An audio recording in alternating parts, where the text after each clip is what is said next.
देखिए बड़ी खबर इस वक्त की है, रुझानों में बहुमत के आंकड़े से फिसल चुकी है भारतीय जनता पार्टी। 29 पर आंकड़ा पहुंच गया है बीजेपी का त्रिपुरा में, जो एक वक्त पर 40 तक पहुंचा था। यानी ये अब धीरे धीरे जो शुरुआती है, कई बार जो अपनी बात पूरी कीजिए। अनुपम के पास एक बार जल्दी से चलते हैं। अनुपम, 29 मतलब प्रॉब्लम में फंस सकते हैं मानिक साहब। अब बीजेपी फोन करेगी क्या तिपरा मोथा के अध्यक्ष को? देखिए, बीजेपी से लगातार संपर्क में है प्रद्योत देववर्मा, क्योंकि कल भी हमारी प्रद्योत देववर्मा से बात हो रही थी। आखिरी बार उनसे कुछ ही दिनों पहले अमित शाह से भी मुलाकात हुई थी।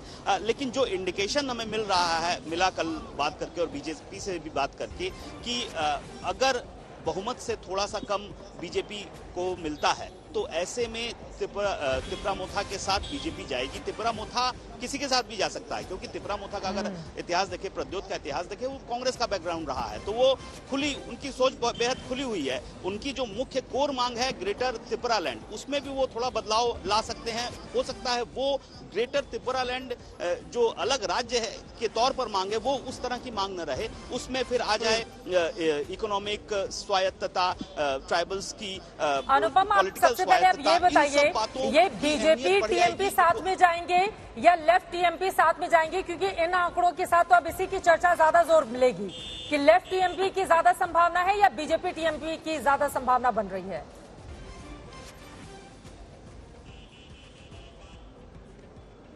जी देखिए, ये कहाँ की आप बात कर रही हैं, मेघालय की या त्रिपुरा की? त्रिपुरा में बीजेपी 29 पर आ गई है। एक और समीकरण बन सकता है 29+2 वाला।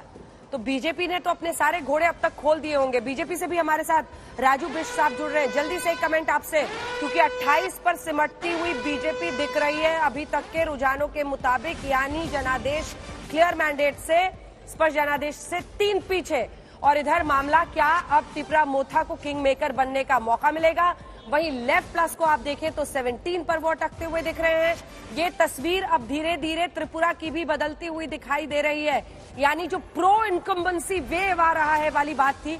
लेकिन देखिए, इस बार अगर हम देखें त्रिपुरा में, चाहे वो गृह मंत्री अमित शाह हो, सिर्फ यही नहीं, नागालैंड में आफ्सपा को लेकर जो उनके मास्टर स्ट्रोक्स थे, उन्होंने जिस तरह की कोशिशें की, उसका रंग आता हुआ नागालैंड में साफ दिख रहा है। लेकिन वहीं पर राजू जी, जब आप बात त्रिपुरा की करें तो अब आप लोग जनादेश स्पष्ट क्लियर मैंडेट से पीछे दिख रहे हैं 3।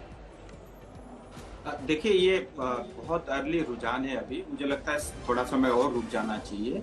आप मान के चलिए 35 से लेकर के 40 के बीच सीटें भारतीय जनता पार्टी की अकेले दम पे त्रिपुरा में रहेगी। और पूरे नॉर्थ ईस्ट के अंदर में जिस तरह से पिछले 8-9 सालों में मोदी जी के नेतृत्व में जो काम हुए हैं, मैं हर बार यही कहता हूं कि ये वो नेशनल पार्टी है जिसकी आत्मा रीजनल है। और मुझे नहीं लगता कि आजादी के इतने वर्षों तक नॉर्थ ईस्ट को कभी हमने इतना सीरियसली लिया, ना ही कांग्रेस ने लिया। आज कम से कम जो है पिछले 8-9 सालों में 5 लाख करोड़ से ज्यादा के इन्वेस्टमेंट नॉर्थ ईस्ट में हुए हैं। आज नॉर्थ ईस्ट के लोग अपने आप को जो है फर्क महसूस करते हैं और वो साफ दिखता है। और मुझे लगता है कि इसी का देन है। आपकी आप ये बताइए, अभी तक तो आंकड़े धीरे धीरे कम हो रहे हैं। त्रिपुरा की अगर मैं बात करूं 27 पर बीजेपी, त्रिपुरा मोथा पार्टी 13 पर, तो ऐसे में बीजेपी टीएमपी के साथ जाएगी। अब तो लेफ्ट और कांग्रेस भी अपनी संभावनाएं टीएमपी के साथ खोजेंगे ही, क्योंकि अगर इन्हीं आंकड़ों को माने तो बिना टीएमपी की किसी की सरकार नहीं बन सकती है।